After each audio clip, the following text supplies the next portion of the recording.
नमस्कार बच्चों, आज हम प्रश्नावली 8.2 करेंगे जो विशेष कोणों के लिए त्रिकोणमितीय अनुपातों की सारणी या टेबल पर आधारित है। इससे पहले हम भाग 2 में विशेष कोणों के लिए त्रिकोणमितीय अनुपातों की टेबल या सारणी किस प्रकार से बनाई जाती है के बारे में जाना था। आज हम उस सारणी का उपयोग करके और प्रश्न किस प्रकार से हल किए जाते हैं इसके बारे में जानेंगे। तो आइए शुरू करें आज का कार्य। तो बच्चों, ये आपके सामने है आज की प्रश्नावली 8.2। इसके हम कुछ सवाल हल करने वाले हैं। तो सबसे पहले हम सवाल हल करेंगे जो आपकी प्रश्नावली 8.2 में 1 नंबर सवाल है और ये सवाल निम्न प्रकार है कि निम्नलिखित का मान निकालिए। इसमें सवाल दिया हुआ है नंबर 1 सवाल जैसे कि sine 60 degree cos 30 degree plus sine 30 degree dot cos 60 degree. तो इसका हल अपने किस प्रकार से करते हैं। तो बच्चों, ये जो प्रश्नावली है, ये जो सवाल हैं वो सभी विशेष कोणों के लिए त्रिकोणमितीय अनुपातों की सारणी आधारित है। जब आप सारणी बनाना सीख जाते हैं तो उस सारणी का अपने उपयोग कर इन सवालों को आसानी से हल कर सकते हैं। तो हमने उस दिन जो सारणी बनाई थी उस सारणी का अपने उपयोग करेंगे और हम पहले उस सारणी को उपलब्ध करवा देते हैं। ये आपके सामने है उस दिन तैयार की हुई सारणी। विशेष कोणों के लिए ये सारणी मैंने पहले से बना रखी है। तो इसका अपने उपयोग करके और इन सवालों को हल करेंगे। तो इसमें दिया हुआ है साइन 60 है और उसके बाद में है कोस 30 डिग्री।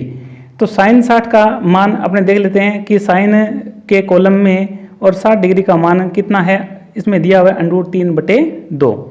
तो बच्चों, हम साइन 60 का मान इस सारणी से लिख लेते हैं। तो हम साइन 60 का मान लिख लेते हैं। साइन 60 का मान होता है √3/2। फिर डॉट का निशान है तो हम डॉट लगा देते हैं। उसके बाद में कोस 30 का मान दिया हुआ है और उस टेबल में कोस 30 का मान ये है आपके सामने। कोस 30 का मान है √3/2। तो हम यहाँ लगाते हैं √3/2। फिर प्लस है तो आप प्लस लिखें।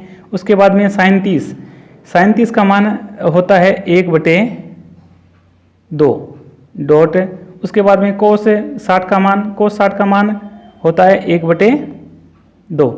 तो इस प्रकार से हम त्रिकोणमितीय अनुपातों की सारणी का उपयोग करके और इनके जो मान है, इन कोणों के मान हैं वो लिख लेते हैं। इसके बाद में इस सवाल को अपने हल करेंगे। बच्चों, जब बीच में डॉट का चिन्ह दिया होता है, डॉट का मतलब होता है मल्टीप्लाई यानी गुणा। तो इन दोनों संख्याओं का अपने गुणा करते हैं। तो सबसे पहले अपने √3 यानी ऊपर वाली संख्या को ऊपर वाली संख्या से और नीचे वाली संख्या को नीचे वाली संख्या से गुणा करते हैं।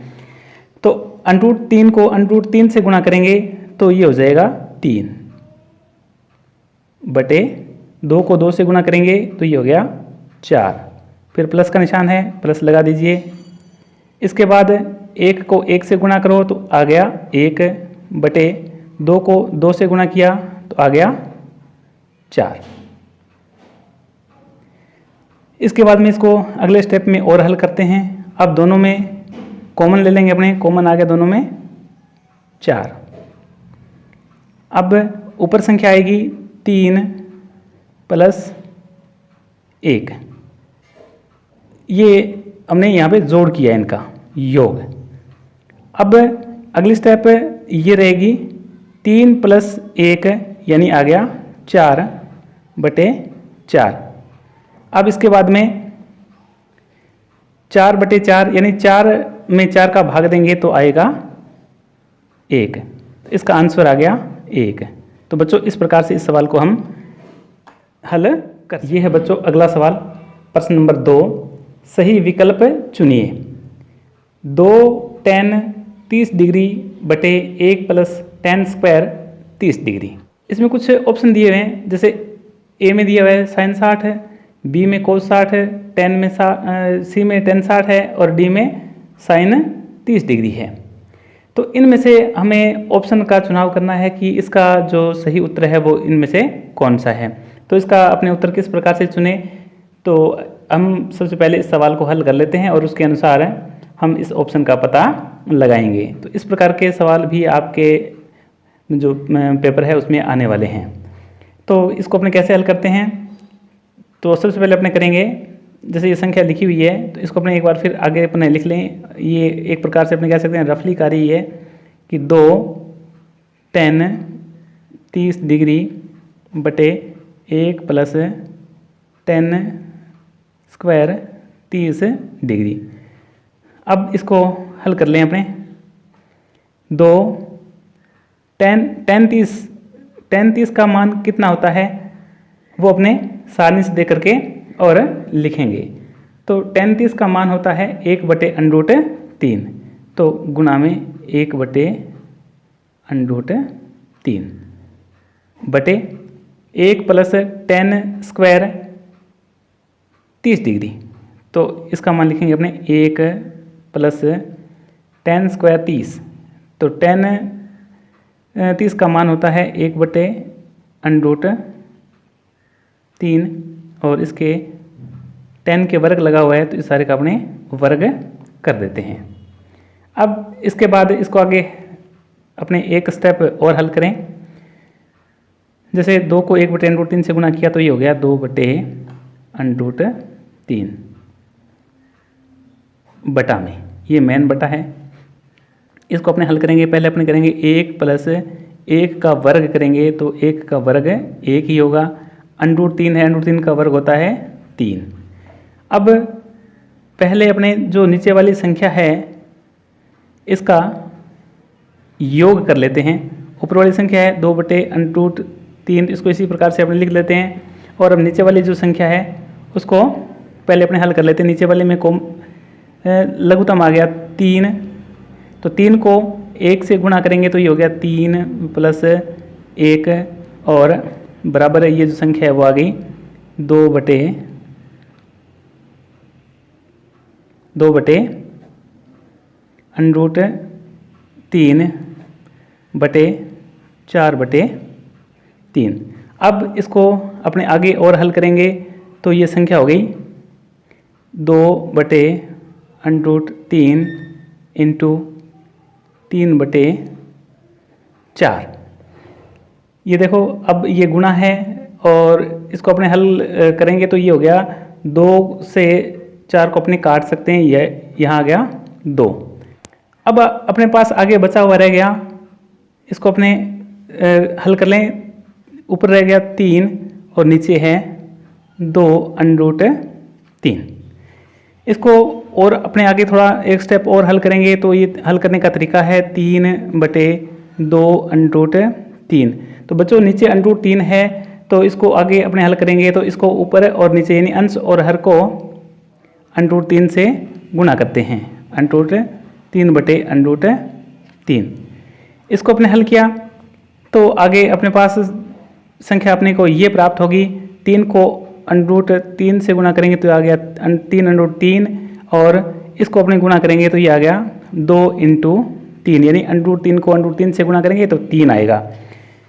अब देखो ये 3 जो है 3 से इस 3 को अपने काट सकते हैं। तो अब अपने पास क्या बचा हुआ रह गया, अपने पास बचा हुआ रह गया 3/3/2।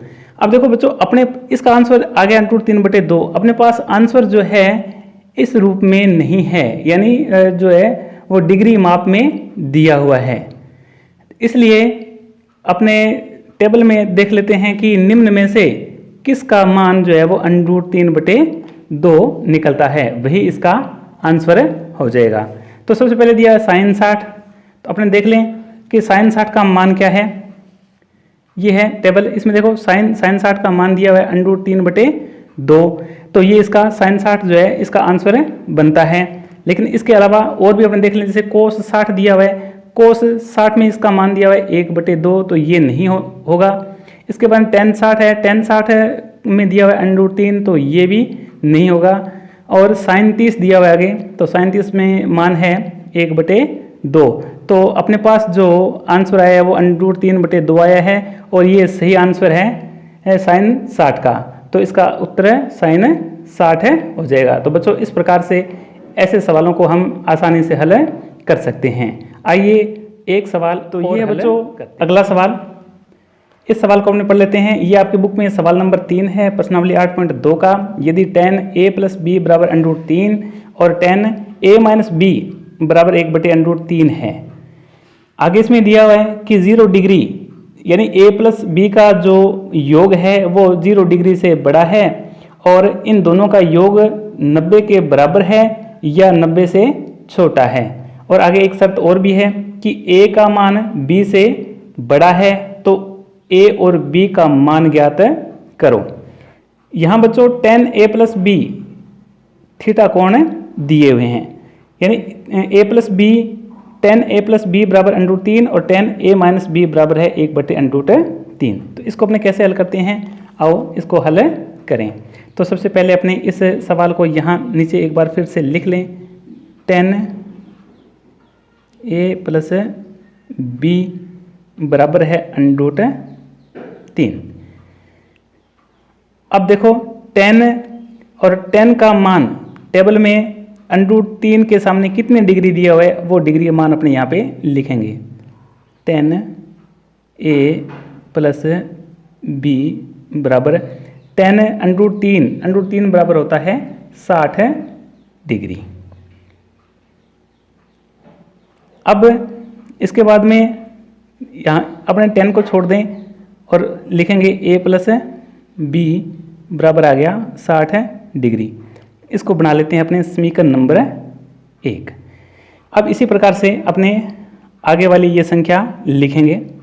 ये हो गई tan a - b बराबर हो गया 1/√3। अब उसी टेबल में tan का मान जो है वो कितने डिग्री के सामने है 1/√3, वो है 30 डिग्री के सामने। अब अपने a - b बराबर लिख लेते हैं 30 डिग्री। ये होगी समीकरण नंबर 2। इस प्रकार से बच्चों हमें ये 2 समीकरण प्राप्त हुई है। अब इन दोनों समीकरणों को अपने जोड़कर या घटा करके आगे हल करते हैं। तो चूंकि बच्चों इन दोनों में देखो, इन दोनों समीकरणों में ये b जो है वो प्लस का है और ये b माइनस का है, अतः इसको यदि अपने जोड़ेंगे तो अपने आगे हल कर सकते हैं। तो अपने ये यहाँ लिख सकते हैं कि समीकरण 1 व 2 को जोड़ने पर, अब 1 और 2 को जोड़ दीजिए आप। a + b बराबर 60 डिग्री और a - b बराबर 30 डिग्री। अब इनको अपने जोड़ेंगे तो जब जोड़ते हैं तो इसमें निशान चेंज नहीं होते हैं।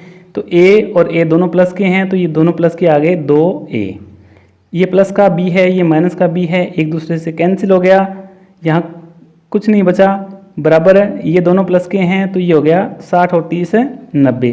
तो a बराबर आ गया 90/2, यानी a का मान हो गया 45 डिग्री। तो इस प्रकार से बच्चों हम a का मान निकाल सकते हैं और a का मान हो गया 45 डिग्री। अब इस a के द्वारा हम b का मान ज्ञात कर सकते हैं। अब a का मान आप दोनों में से किसी भी एक समीकरण में रख सकते हैं। जैसे अपने यहाँ मैं रख रहा हूँ कि समीकरण 1 में a का मान रखने पर, समीकरण 1 में a का मान रखने पर, समीकरण 1 जो है हमारे पास क्या है, समीकरण 1 है a + b बराबर 60 डिग्री और a का मान है 45, तो 45 + b बराबर है 60 डिग्री। तो b बराबर हो गया 60 माइनस 45 डिग्री, तो b बराबर आ गया 15 डिग्री। तो इस प्रकार से हम a बराबर 45 और b बराबर 15 डिग्री इनके मान ज्ञात कर लेते हैं। तो आज के वीडियो में बच्चों इतना ही। आज का वीडियो आपको कैसा लगा हमें कमेंट बॉक्स में कमेंट लिखकर बताएं। साथ ही आगे की प्रश्नावलियाँ समझने के लिए हमसे जुड़े रहें। धन्यवाद।